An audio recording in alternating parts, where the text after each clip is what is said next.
हरे कृष्ण। क्या आप जानते हैं कि इस समय एक ऐसा सुवर्ण समय चल रहा है जिसका अगर आप श्रद्धा और निष्ठापूर्वक पालन करते हैं तो आपको उसका कभी ना सोचा हुआ अनंत गुना अधिक पुण्य फल मिलने वाला है। जी हाँ, यह है हमारा प्रिय पुरुषोत्तम मास, जो स्वयं भगवान श्री कृष्ण को प्रिय है और इसीलिए उनके भक्तों का प्रिय है। इस पुरुषोत्तम मास में की गई पूजा, आराधना और भगवान का नाम जप मनुष्य को सबसे अधिक पुण्य फल प्रदान करता है और ये ऐसा पुण्य है जिसका कभी भी क्षय नहीं होता। और इसीलिए इस पुरुषोत्तम मास के अंदर हम श्रवण कर रहे हैं इसी मास से जुड़ी हुई सुंदर पौराणिक कथाओं का। तो चलिए हमारी इस कथा श्रृंखला को आगे बढ़ाते हैं और सुनते हैं आज की अधिक मास व्रत कथा। आइए आज की कथा आरंभ करते हैं। सूत गोस्वामी ने कहा, भगवान विष्णु और श्री कृष्ण का संवाद सुनकर नारद मुनि ने पुनः प्रश्न किया, हे प्रभु, लक्ष्मीपति के वैकुंठ गमन के बाद क्या हुआ? ये संपूर्ण वृत्तांत कृपा करके आप मुझे सुनाइए। इस प्रश्न से भगवान बद्रीनाथ प्रसन्न होकर कहने लगे, लक्ष्मीपति ने पुरुषोत्तम मास को अपने वैकुंठ में ही स्थान दे दिया और तब वो स्वर्ग का निवासी और सभी मासों का अधिपति होकर आनंद भगवान विष्णु के साथ निवास करने लगा। इस प्रकार कथा का समापन करते हुए अब भगवान श्री कृष्ण ने धर्मराज युधिष्ठिर और द्रौपदी की ओर देखते हुए कहा, उन्होंने अर्जुन से कहा, हे पार्थ, मैं जानता हूँ कि आप लोगों ने वन में आकर अनेक कष्ट सहे हैं और इसी से आपको पुरुषोत्तम मास का ध्यान नहीं रहा। व्यास देव जी से शिक्षा प्राप्त करने के लिए युद्ध में विशारद और प्रयत्नशील अर्जुन उस मास में इंद्रकोल पर्वत पर तपस्या करने के लिए चला गया था। उसके वियोग से दुखी होकर आप लोगों ने भी अज्ञानता में ही इस पुरुषोत्तम मास का व्यतीत होना नहीं जाना और ये सब भाग्यवश हुआ है। अब मैं आपको आपके दुखों के एक दूसरे कारण का इतिहास सुनाता हूँ, ध्यानपूर्वक सुनिए। भगवान श्री कृष्ण ने इस कथा को कहते हुए कहा, हे पांडवगण, यह द्रौपदी पूर्व जन्म में एक विद्वान ब्राह्मण की पुत्री थी। बाल्यावस्था बीत जाने पर वो युवती हुई। इसके नेत्र बड़े सुंदर हो गए, रूप निखर गया। यह चतुर, सद्गुणी और अत्यंत सुंदरी थी और अपने पिता की अत्यंत प्रिय थी। पिता ने उसे अच्छी तरह से अपने पुत्र की भांति ही पाल पोस कर बड़ा किया था, कभी भी उसकी उपेक्षा नहीं की थी। वो साहित्य, शास्त्र और नीति में पूर्ण रूप से निपुण हो गई थी। उसकी माता की पहले ही मृत्यु हो चुकी थी और इसी वजह से उसके पिता ने उसे पाला था। आसपास के लोगों और सखियों का सुख देखकर अब ये युवती भी अपने पति और पुत्र आदि की कामना करने लगी थी। वो विचार करती रहती कि किस प्रकार इसी प्रकार के गुणी और भाग्यशाली पति और पुत्र मुझे प्राप्त हो पाएंगे।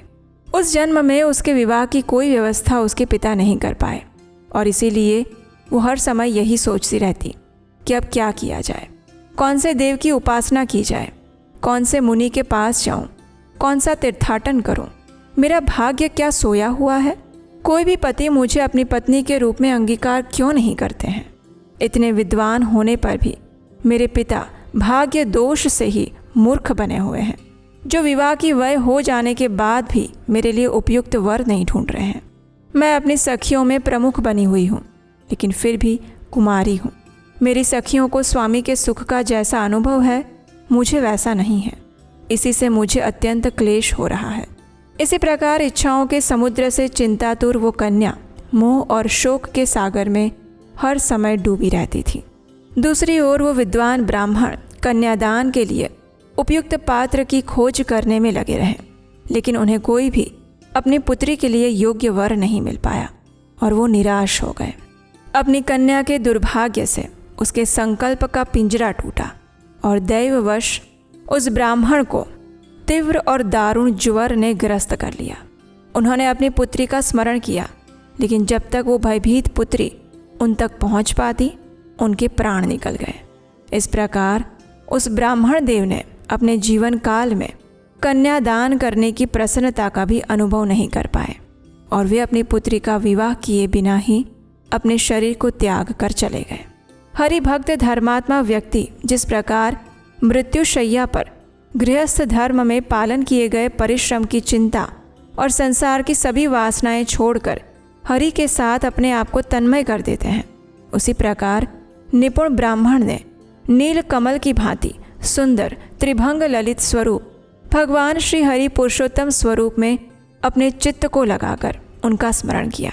उन्होंने मन ही मन भगवान से प्रार्थना की कि हे राजाओं के राजा, हे श्रीमती राधिका के संग भ्रमण करने वाले, हे प्रचंड भुजाओं से दैत्यों का हनन करने वाले, हे श्री कृष्ण, हे गोविंद, हे मुरारी, हे राधिकापति, मैं आपकी वंदना करता हूँ।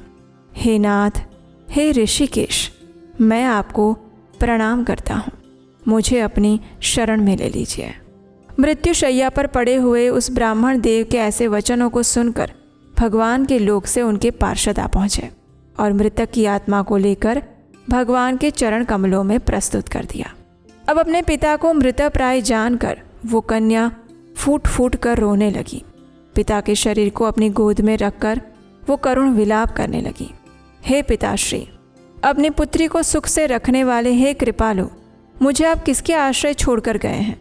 मुझ पितृहीना की अब कौन रक्षा करेगा? न मेरा कोई भाई है, न कोई कुटुंबी जन है, मेरी तपस्विनी माता भी नहीं है। हाय, मेरे भोजन वस्त्र की चिंता अब कौन करेगा? हे पुत्री को प्रेम करने वाले पिताश्री, आप बिना मेरा विवाह किए हुए मुझे छोड़कर कहाँ चले गए? हे तपोनिधि, लौट कर आइए। इस प्रकार अश्रु बहाती हुई वो ब्राह्मण बालिका बारंबार रुदन करती रही और ऐसा उसका करुण क्रंदन सुनकर उस वन में निवास करने वाले अन्य ब्राह्मणगण सोचने लगे कि ऐसे करुण स्वर में कौन रोता है। तो उन्हें पता चला कि वो ब्राह्मण की पुत्री इस प्रकार रो रही है। उसके पिता की मृत्यु हो चुकी है और इसीलिए सभी एकत्रित होकर विलाप करते हुए उस ब्राह्मण बालिका के पास पहुँचे और रुदन करने लगे। अंत में उन्होंने उस बालिका की गोद से मृतक शरीर को उठाया और काष्ठ आदि से चिता बनाकर शिवालय के निकट स्मशान में उसकी अंत्येष्टि क्रिया कर दी। उसके पश्चात दुखी ब्राह्मण बालिका को धीरज बंधाकर सभी अपने अपने निवास स्थानों में लौट आए। बालिका ने पिता के सभी और्ध्वदैहिक विधानों में यथाशक्ति व्यय किया और उसी वन में अपने पिता के वियोग से दुखी होकर वहीं पर रहने लगी। और उसके बाद उस ब्राह्मण बालिका के जीवन में एक और परिवर्तन आने वाला था। वो क्या था, वो हम सुनेंगे हमारी इसी अधिक मास कथा श्रृंखला की अगली कड़ी में, कल प्रातःकाल। क्या आप जानते हैं, पुरुषोत्तम मास में की गई छोटी सी भक्ति भी कई गुना फल देती है, लेकिन अगर नियम सही ना हो तो इतने दुर्लभ महीने का पूरा लाभ नहीं मिल पाता। और ये पवित्र अधिक मास अब अगले 3 साल बाद आएगा, इसलिए हम लाए हैं एक संपूर्ण अधिक मास गाइड ई बुक, जिसमें आपको मिलेगा हर नियम, हर कथा, व्रत विधि, मंत्र और कंप्लीट गाइडेंस। अभी तुरंत अपनी ई बुक प्राप्त करें, लिंक नीचे डिस्क्रिप्शन बॉक्स में मिल जाएगा। आइए अब हम सुनते हैं इसी अधिक मास में सुनी जाने वाली एक और सुंदर पौराणिक कथा। एक समय दुर्वासा मुनि कहीं जा रहे थे। उन्होंने अपने मार्ग में सामने से ऐरावत पर आते हुए देवराज इंद्र को देखा। अब ऋषिगण तो स्वभाव से ही करुणामय होते हैं, इसीलिए इंद्र के प्रति प्रेम और कृपावश दुर्वासा मुनि ने अपने गले में पड़ी फूलों की माला निकालकर इंद्र को प्रदान की। अब ये तो ठहरे देवताओं के राजा, इसलिए अपने पद के कारण अभिमान से चूर देवराज इंद्र ने उन फूलों की माला को अपने ऐरावत की सूंड में डाल दिया। और ऐरावत भी आखिर एक पशु ही है, उसे क्या पता कि उस माला का कैसे सम्मान करना चाहिए। तो बस ऐरावत ने उस फूलों की माला को अपने पैरों तले रोंदना शुरू कर दिया। जब दुर्वासा मुनि ने ये देखा तो उन्हें अत्यंत अपमान का अनुभव हुआ और क्रोध में आकर उन्होंने इंद्र को ऐश्वर्य विहीन होने का श्राप दे दिया। देखते ही देखते सभी देवतागण कमजोर, वृद्ध और शक्तिहीन बन गए और इस स्थिति का लाभ उठाया असुरों ने। अपने अस्त्र शस्त्र से सज्ज होकर असुरों ने देवताओं पर आक्रमण कर दिया। दोनों के बीच घमासान युद्ध हुआ और उसमें देवताओं की बुरी तरह से पराजय हो गई। अब संपूर्ण ब्रह्मांड में असुरों का वर्चस्व फैल चुका था। यज्ञ, अनुष्ठान आदि सब बंद हो गए। चारों ओर अंधकार और संकट छा गया और इस स्थिति को सुधारने के लिए सभी देवतागण एकत्रित होकर सुमेरु पर्वत की चोटी पर ब्रह्मा जी के निवास स्थान पर गए। जब ब्रह्मा जी ने देवताओं को इस प्रकार कष्टदायक स्थिति में देखा तो उन्हें इस सृष्टि की चिंता होने लगी। उन्होंने देवताओं से कहा क्योंकि पूर्ण पुरुषोत्तम भगवान विष्णु हम सब के आदि पिता हैं, इसलिए आओ हम सब मिलकर उनका आश्रय लेते हैं। वे अवश्य ही हमें इस संकट से निकलने का मार्ग प्रशस्त करेंगे। इस प्रकार देवताओं के साथ ब्रह्मा जी पहुंच गए क्षीर सागर के तट पर। और आप तो जानते ही हैं कि क्षीर सागर में श्वेत द्वीप है और वही है भगवान विष्णु का निवास स्थान। भगवान की कृपा की याचना करते हुए ब्रह्मा जी उनकी स्तुति करने लगे। अवेक्रियं सत्यमनन्तमाध्यं गुहाशयं निष्कलमप्रतर्क्यं मनोग्रयाणां वचसा निरुक्तं नमामहे देववरं वरेण्यं। हे पूर्ण पुरुषोत्तम परम भगवान, आप प्रत्येक वस्तु के स्रोत हैं। आप सर्वव्यापी एवं समस्त भौतिक गुणों से परे हैं। आप प्रत्येक जीव के एकमात्र स्वामी हैं और सबके द्वारा वंदनीय हैं। हम आपके चरण कमलों में प्रणाम करते हैं। हे प्रभु, आपसे कुछ भी अज्ञात नहीं है, इसलिए हे भगवान, चूंकि हम नहीं जानते कि हमारा श्रेय किसमें है, इसलिए आप हमें ऐसे साधन प्रदान करें जो हमारे उद्धार के लिए अनुकूल हो। इस प्रकार ब्रह्मा जी की प्रार्थना से प्रसन्न होकर भगवान नारायण उन सभी देवताओं के समक्ष प्रकट हुए। उनके शरीर से निकलने वाला प्रकाश हजारों सूर्य के प्रकाश को भी मात देने वाला था। धीरे धीरे भगवान के पीत वस्त्रों से सुसज्जित श्यामल वर्ण छवि देवताओं के सामने प्रकट होने लगी। भगवान के दर्शन करते ही सभी देवताओं ने उन्हें दंडवत प्रणाम किए और फिर भगवान विष्णु ने देवताओं को संबोधित करते हुए कहा, हे लोकपालों, अब ध्यान पूर्वक मेरी बात सुनो।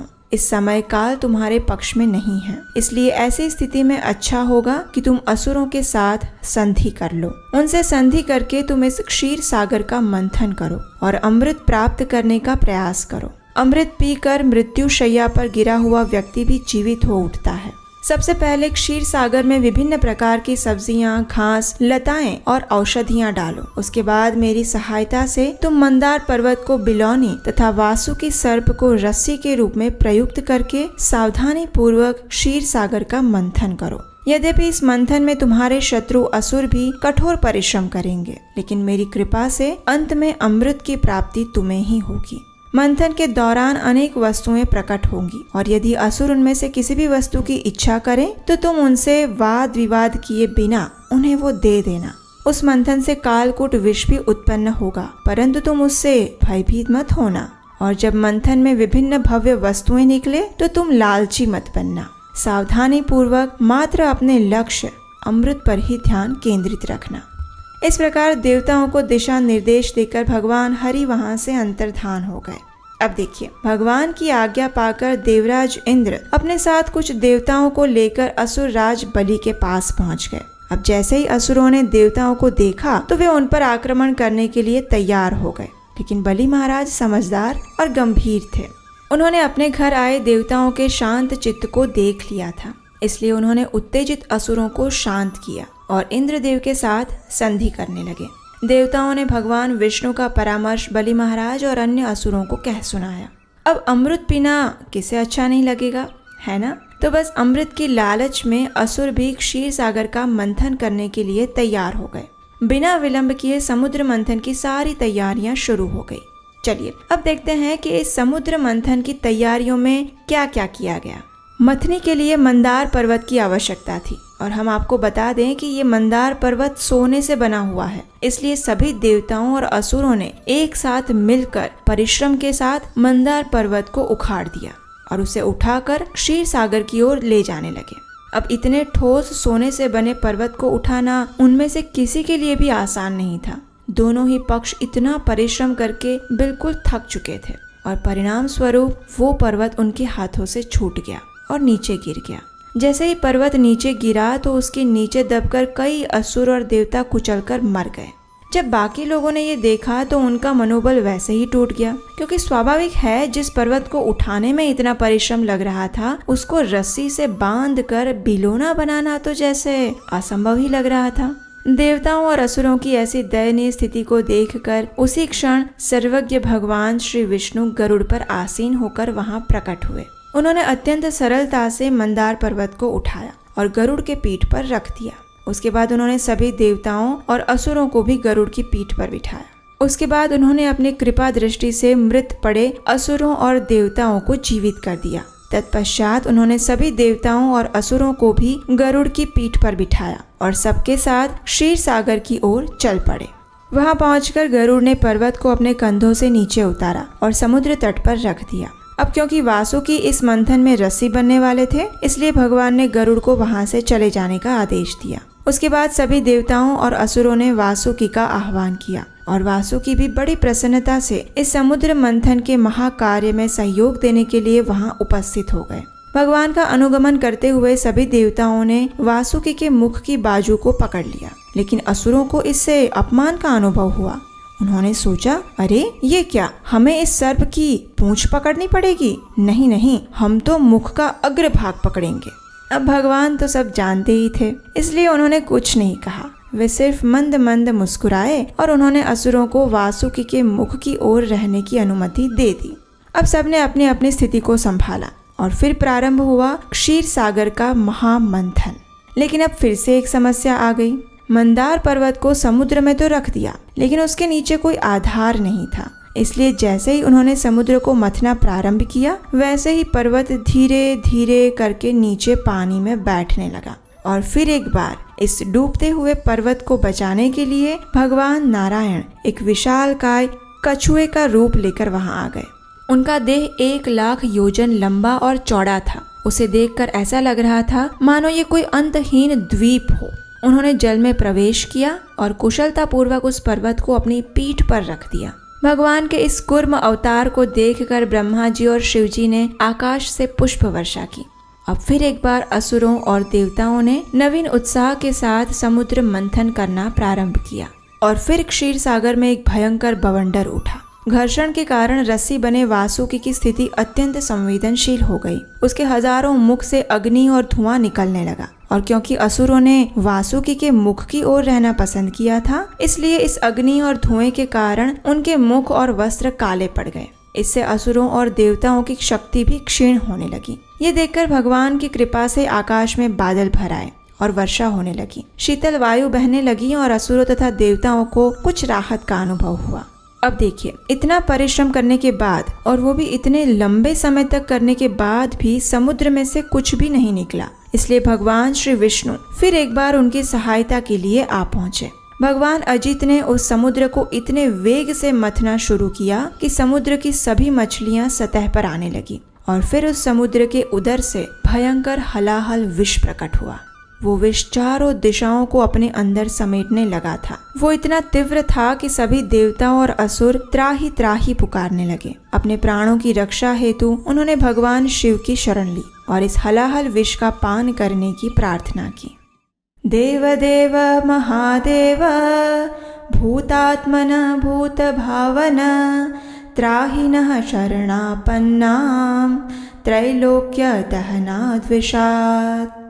हे महादेव, हम आपके चरण कमलों की शरण लेने आए हैं। कृपया हमारी इस ज्वलनशील विष से रक्षा करें जो कि तीनों लोकों में फैल रहा है। आपके 5 मुख वैदिक मंत्रों का प्रतिनिधित्व करते हैं। आपकी अपार शक्तियों के सामने इस विष की कोई योग्यता नहीं है। हे भगवान शिव, कृपया इस हलाहल से हमारी रक्षा करें प्रभु। अब देखिए, शिव जी तो समस्त संसार के जीवों के प्रति समदृष्टि युक्त और अत्यंत कृपालु हैं। जब उन्होंने देखा कि यह हलाहल इस सृष्टि का संहार कर रहा है, तो उन्होंने जीवों के कल्याण हेतु उसे पीने का निर्णय लिया। लेकिन उससे पहले वे गए माता पार्वती के पास और उनके पास जाकर उन्होंने अपनी पत्नी से अनुमति मांगी। शिव जी ने कहा, हे भवानी, जरा देखो, क्षीर सागर के मंथन से उत्पन्न इस विष ने संपूर्ण जगत को संकट में डाल दिया है। इन सब प्राणियों का संरक्षण करना मेरा कर्तव्य है, इसलिए मुझे इस विष का पान करने की अनुमति दो। माता पार्वती भी अपने स्वामी की शक्ति के विषय में जानते थे, इसलिए उन्होंने भगवान शिव को अनुमति दी और फिर भगवान शिव ने इस हलाहल को अपनी अंजुलि में भर लिया और उसका पान किया। ऐसा लग रहा था मानो इस कार्य से विष को अपमान का अनुभव हुआ और इसलिए अपनी शक्ति का प्रदर्शन करते हुए उसने भगवान शिव के कंठ को नीला कर दिया। लेकिन वो नीला चिन्ह भगवान शिव का आभूषण बन गया और वे नीलकंठ के नाम से प्रसिद्ध हुए। अब विष तो चला गया, लेकिन अभी तो समुद्र मंथन सिर्फ प्रारंभ हुआ था। उसमें और भी ऐसी ऐसी दिव्य वस्तुएं और व्यक्ति थे जिसके बारे में शायद ही आपने कभी सुना होगा, और उनके विषय में हम जानेंगे अधिक मास कथा के अगले अध्याय में। और इस भाग को याद से देखने के लिए आपके अपने इस चैनल को सब्सक्राइब करना मत भूलिएगा, और हाँ, नोटिफिकेशन भी ऑन कर लीजिए।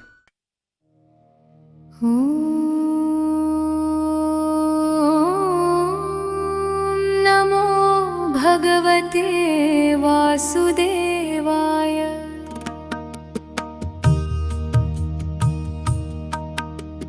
अथ पंचदशोऽध्यायः। श्रीभगवानुवाच।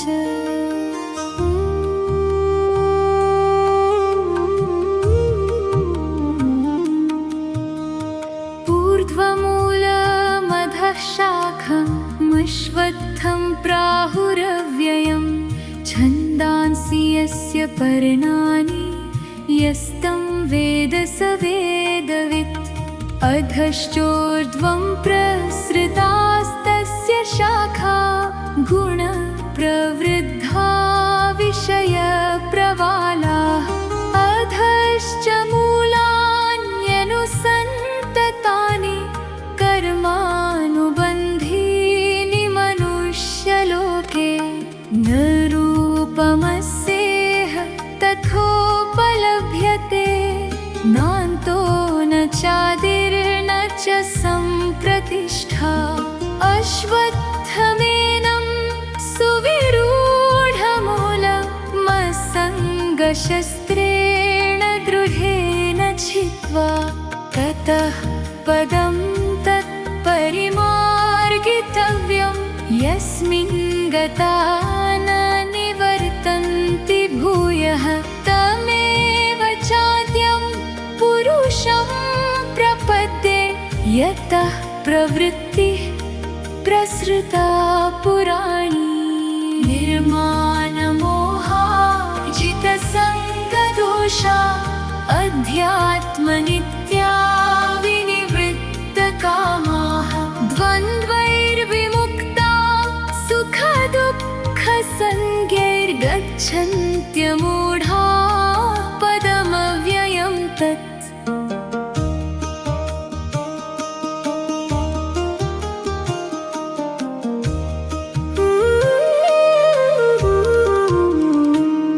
तद्भासयते सूर्यो न शशाङ्को न पावकः यद्गत्वा न निवर्तन्ते तद्धाम परमं मम।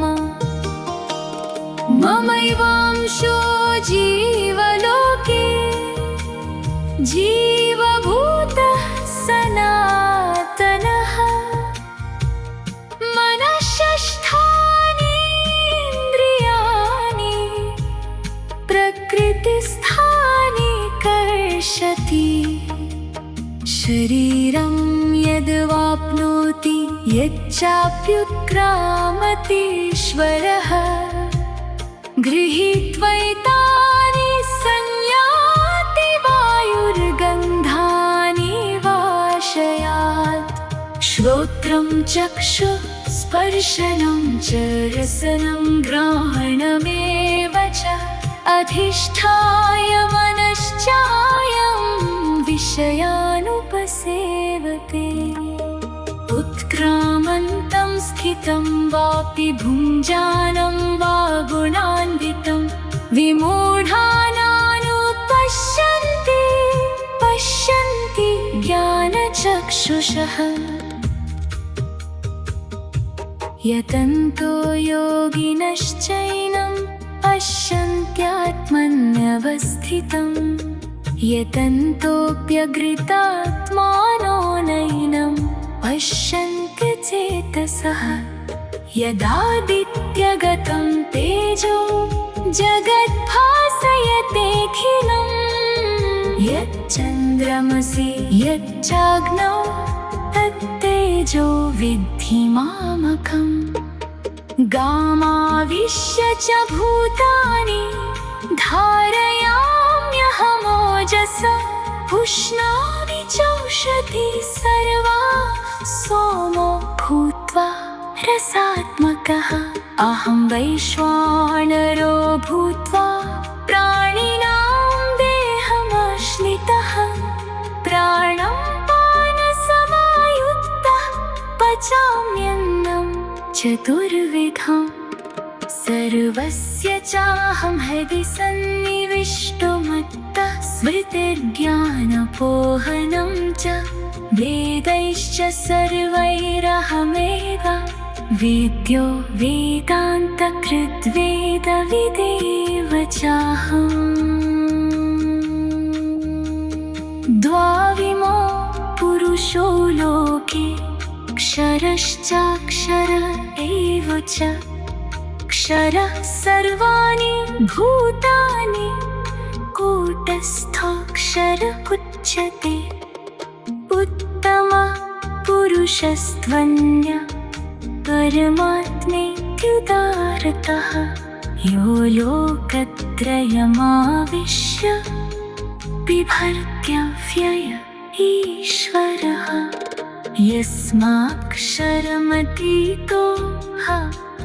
यस्माक्षरमतीतोऽहमक्षरादपि चोत्तमः अतोऽस्मि लोके वेदे च कथितः पुरुषोत्तमः यो